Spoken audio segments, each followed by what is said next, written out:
Welcome to Hood Champion Boxing and Sports. In boxing, you find a way to win, you find a way to lose. You can also find your way making $200 million for a damn fight. Now, word on the street is Canelo is going to be making nine figures. Whether it's $100 million, $200 million, $150 million, I don't know. But what Eddie Reynoso is saying, Canelo was promised for the Terence Crawford fight, nine figures. And the only way the fight goes forward between Canelo and Terence Crawford is if Turkey delivers on his promise. Now, I'm assuming they want the money before getting in the ring. Something doesn't make sense. But maybe he wants, half of that money up front. Because, Canelo, he never really seemed to have an interest in fighting Terence Crawford. But he'll fight anyone for the right money. We know he's asked for $150 million. Tyson Fury one time asked for $500 million to fight Usyk. We know these fighters throw out ridiculous numbers. But the word on the street is Canelo is getting a shocking nine figures for Crawford. We just don't know what it is. But I'm hearing it could be $200 million. But we don't know. People throw so much crap out there on the internet that you don't know what to believe. But I would think he would get, because of his position, how successful he's been as a pay-per-view draw, how dominant he's been in boxing since the Mayweather fight, and just being consistent. I can't see him making less than what Tyson Fury and Usyk made. I just don't see it. I think Tyson Fury made $100-something million in the first fight. Usyk made like $120 million or $30 million in the second fight. I can't see Canelo making less than that. So $200 million to me, I don't think that's out of reach. We know it sure as hell ain't out of reach for Turkey and that sovereign wealth fund. But we just have to wait and see. Anyway, Alvarez and Crawford have been on a collision course, man.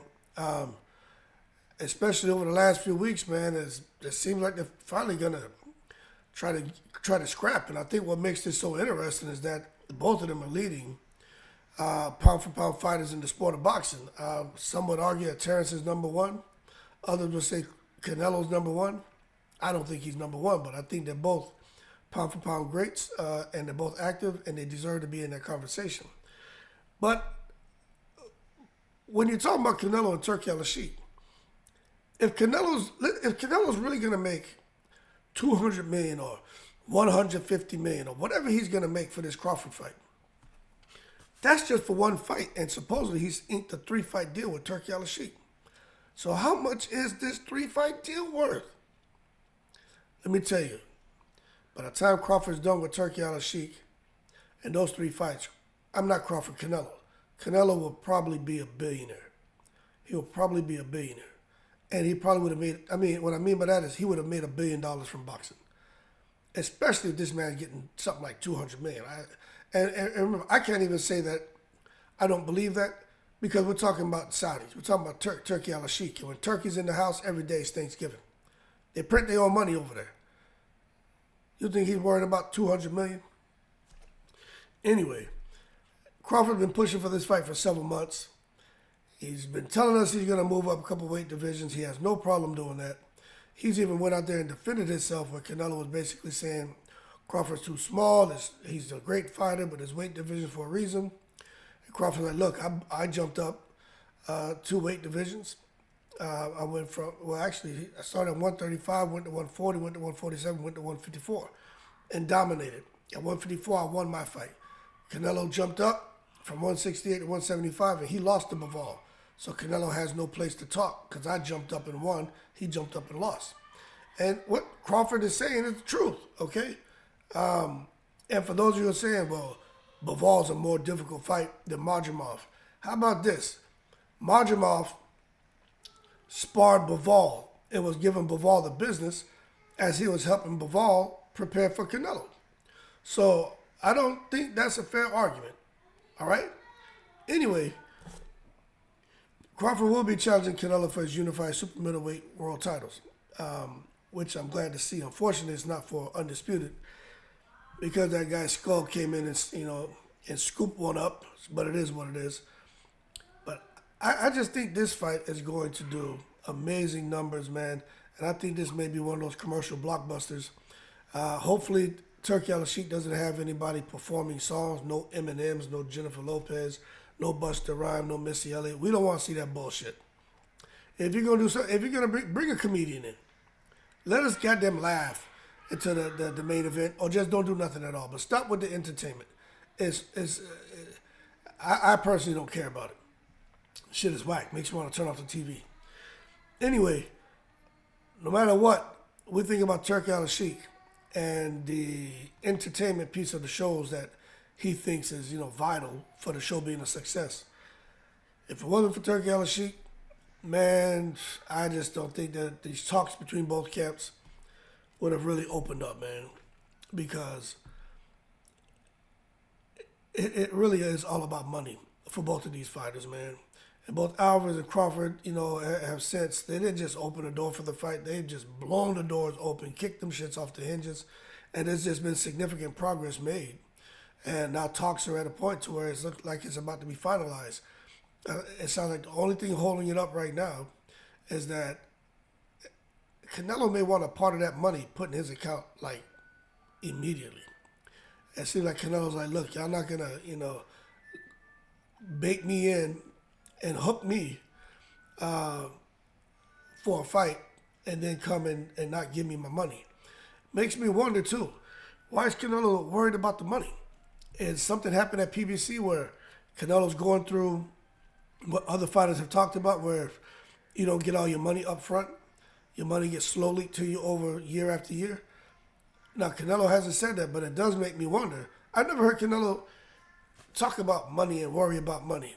But maybe because it's his first time dealing with Turkey Al-Sheikh, and in order for him to be comfortable, he wants to make sure that he gets that money up front, and then they can go from there. And after this fight, look at the second and third fights, and maybe he won't expect to have the full amount, his full fight purse given to him before the fight takes place.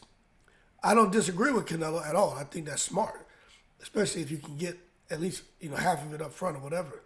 But it just makes me wonder what's the motivation behind it, because I don't know. Anyway, the fight's supposed to take place in September in Las Vegas. At 168 pounds, no weight clause, nothing like that. And some people are concerned about Crawford and him coming in the ring at 168. How about this? Crawford may not come in the ring at 168. For everybody out there, he may not. Just because the fight's contract at 168 doesn't mean Crawford's going to come in at 168. But we just got to wait and see what he does, because I tell you, when you put on that kind of weight, especially for a guy like Crawford, man, and I'm telling you from experience, right? From boxing, which I've done, running marathons, lifting weights. When I was running marathons, and I used to train running those hills, and I get my weight down to like 170, 175, I performed much differently than when I was 205, 210 pounds. It makes a difference, man, in your mobility when you're lighter on your feet. When I was boxing, I would cut down to 160 pounds. Man, I used to walk and feel like I was bouncing on the air. Your body feels different, man. In the ring, I felt light. My footwork was just outstanding. But there's a big difference between now, where I'm weighing 260, and in the gym, messing around with my sons hitting the heavy bag. I'm like, yo, I feel sluggish. When I was lifting weights, though, when I dropped down to 160, there's no more benching 360, 70 pounds, because, I'm cutting out calories. But once I get done with a fight and I start back eating what I want and working out, all that power comes back. So weight matters. Diet and nutrition matters.